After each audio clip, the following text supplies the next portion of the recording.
Today, many governments are promoting organic or natural farming methods that avoid use of pesticides and other artificial products.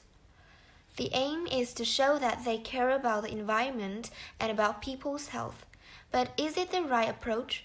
Europe is now the biggest market for organic food in the world, expanding for 25% a year over the past 10 years. So, what is the attraction of organic food for some people? The real important thing is that organic sounds more natural.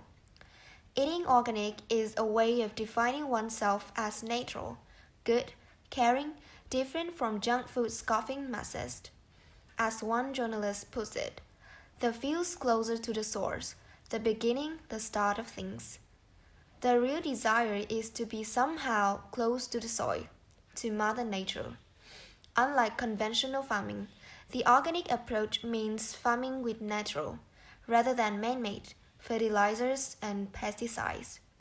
Techniques such as crop rotation improve soil quality and help organic farmers compensate for the absence of man-made chemicals.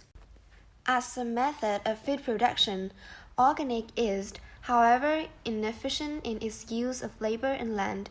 There are severe limits to how much food can be produced.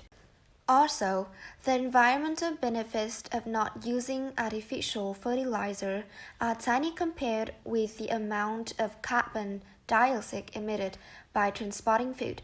A great deal of Britain's organic produce is shipped in from other countries and transported from shop to home by car.